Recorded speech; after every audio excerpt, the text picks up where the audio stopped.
This is what I eat in a day as a girl who's no longer in a calorie deficit, trying to maintain a 60-pound weight loss while prioritizing protein to build muscle. For breakfast this morning, I just had a little bit of everything, basically everything that I was craving in moderation. I toasted up a slice of keto bread, had 100 grams of mini baked potatoes that I had meal prep, cut up a boiled egg and drizzled those two with hot honey. I had 2 tablespoons of the chocolate PB Fit, 1/4 cup of frozen blueberries, some raspberries, a golden kiwi, and half a cup of low-fat cottage cheese. I had the savory and the sweet. Not to mention, this meal was very dense and high in protein. It kept me full for such a long time. Before the gym, I had a nice coffee, so I had a serving of the stock cold with stevia and cinnamon powder.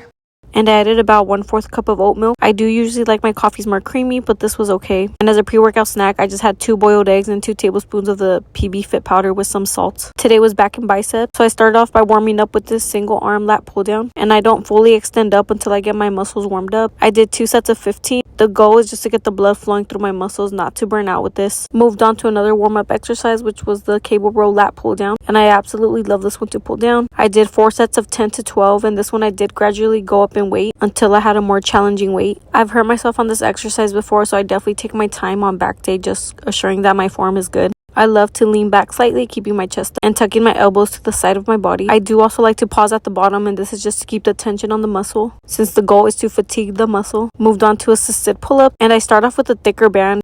I do almost as many reps as possible with this band. This is just to get my body familiar with the pull-up motion, since pull-ups do activate majority of your back muscles, hence why it's called pull day. And I don't burn out with this band just yet, because this is just to prepare me for a thinner band, which is less weight, meaning the thinner bands help you with less weight. As you can see, this one was a lot more flimsy, and your girl has definitely gotten stronger. A few weeks prior to this, I was only able to do 3 pull-ups, and I was able to do 4 and 5. I'm just going to show you girls in real time how I do these. And I've only gotten this far because of eating more, obviously, and pushing myself until failure. Another thing that has helped me is being consistent, as in sticking to a consistent workout plan. I attempt doing pull-ups almost once every week. If you continuously increase the demand on your muscles, you force them to adapt to the weight, which is how you're able to build muscle and gain strength. When you constantly just push yourself, you do also become a lot more confident, you know what you're capable of, and you just overall feel better about yourself. Plus, you'd be surprised on how strong you actually are.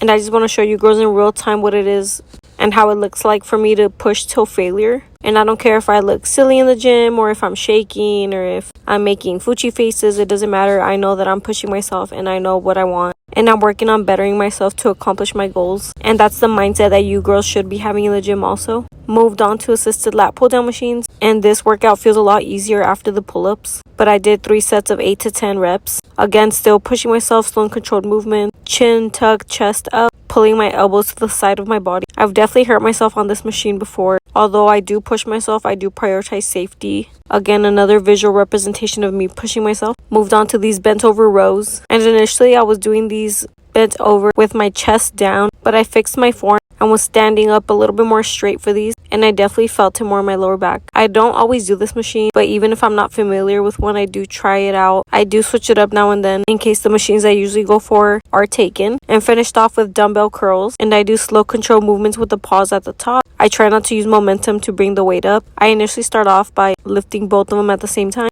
and then I go to alternating dumbbell curls, and I do 3 sets of failure, however many until it burns. And then I call these bye-byes because back day you use a lot of your grip strength and your girl is weakies in that aspect. So I do this just to train my grip. I just squeeze my fingers in. I don't rotate my wrist or anything. And after this, I was starving. I was craving pizza, so I toasted up a keto burger bun, paired it with half a cup of low-fat cottage cheese, 2 tablespoons marinara sauce, 6 pretzels, 1/4 cup of frozen blueberries, 5 ounces of Kevin's Korean barbecue, a cup of broccoli, baby carrot, like 4 small pieces of sweet potato. I also got my usual Phil's coffee after the gym as like an afternoon pick-me-up just to get through some work. And dinner was a sweet treat. I had a serving of these Drizzlicious rice cakes with 1/4 of this double chocolate muffin. The whole muffin is 490 calories and a quarter was just 120, so I decided to fit this and make a little sundae. I paired it with half of a pint of the sea salt caramel Halo Top ice cream, and I frequently have ice cream sundaes for dinner. I could also have this with a yogurt bowl, but I was really craving ice cream, and this was my total calorie intake for the day. Honestly, it was a really good day of eats and hit 124 grams of protein. Love you girls, and I'll see you guys in my next video. Bye.